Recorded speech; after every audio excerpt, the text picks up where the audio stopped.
મહત્વપૂર્ણ સમાચાર સામે આવી રહ્યા છે તેની પર નજર કરીએ તો મહત્વપૂર્ણ સમાચાર જૂનાગઢથી માંગરોળ ગેડ પંથકમાં ભારે વરસાદથી જળબંબાકારની સ્થિતિનું નિર્માણ થયું છે।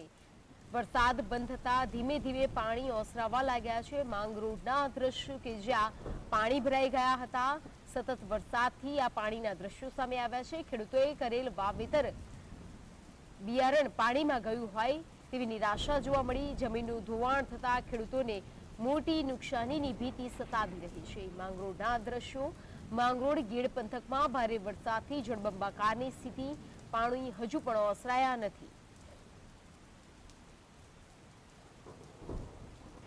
અમારે જે અમીપુર સિંચાઈનો ડેમ આવેલ છે એ ડેમના બારા બંધ કરવાના કારણેથી અને બગસરા છે, શર્મા છે, શામળા છે, ઘોડાદર છે, ભાથોડ છે, આ 6 થી 7 ગામડામાં સંપૂર્ણ પાણી ફરી વળેલ છે। જો આ બારા ખોલી દેવામાં આવે તો જે પાણીનો સ્ટોક છે એ તાત્કાલિક નિકાલ થાય।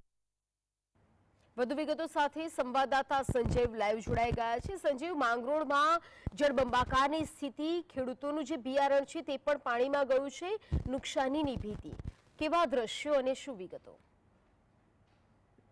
જે ચોક્કસથી કહી શકાય કે માંગરોળ પંથકમાં છેલ્લા 2 દિવસથી વરસાદ અવિરત વરસી રહ્યો હતો અને ગીરના ઉપરવાસમાં ભારે વરસાદના કારણે ઓજત નદીના જે પાડા તૂટ્યા છે જેને લઈને માંગરોળનું ગેડ પંથક જળબંબાકાર થયું હતું। જે હાલ હજુ પણ ગેડમાં જવા માટેના રસ્તાઓ બંધ છે, પરંતુ ધીરે ધીરે પાણી ઓસરી રહ્યા છે। ખાસ કરીને જે ખેડૂતોનું વાવેતર છે, આ વાવેતર હજુ 2 દિવસ થયા અને ત્યાં જ પૂર આવતાની સાથે જ આ વાવેતર તણાઈ ગયું હોવાની પણ આશંકા સેવાઈ રહી છે। ખાસ કરીને હું આપને બતાવવા માંગીશ કે આ જે ડેમ છે, આ જે ડેમમાં હાલ ધીરે ધીરે પાણી ઓસરી રહ્યું છે, પરંતુ હજુ પણ ગેડના રસ્તા ક્યાંય ને ક્યાંય બંધ જોવા મળી રહ્યા છે। ખાસ કરીને જો વાત કરવામાં આવે તો અમીપુર સિંચાઈના જે ડેમ છે, આ ડેમના બારા ખોલવાની ખેડૂત લોકોએ માંગ કરી છે, કારણ કે આ ડેમનું જો બારું ખુલે તો જે પાછળવાળા ગામ છે જ્યાંથી પાણી ઉતરવાની શક્યતાઓ છે। એવા કેટલા ખેડૂતો છે કે જેમનું બિયારણ નુકસાનીની ભીતિ જોવા મળી રહી છે અને કેટલા ખેડૂતો કે જે નિરાશ બન્યા છે?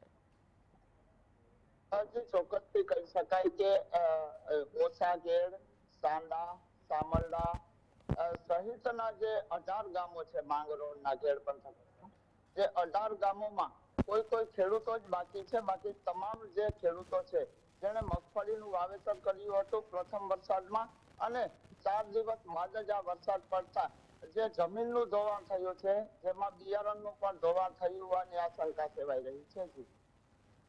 સંજય, ખેડૂતો દ્વારા કોઈ માંગ કરવામાં આવી છે? નિરાશા સાથે સરકાર પાસે કોઈ માંગ કરવામાં આવી છે કે શું?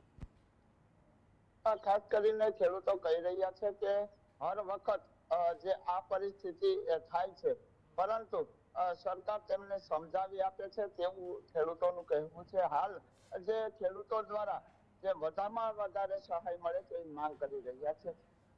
જી સંજય, જોડાઈ સમગ્ર માહિતી આપવા બદલ આપનો આભાર।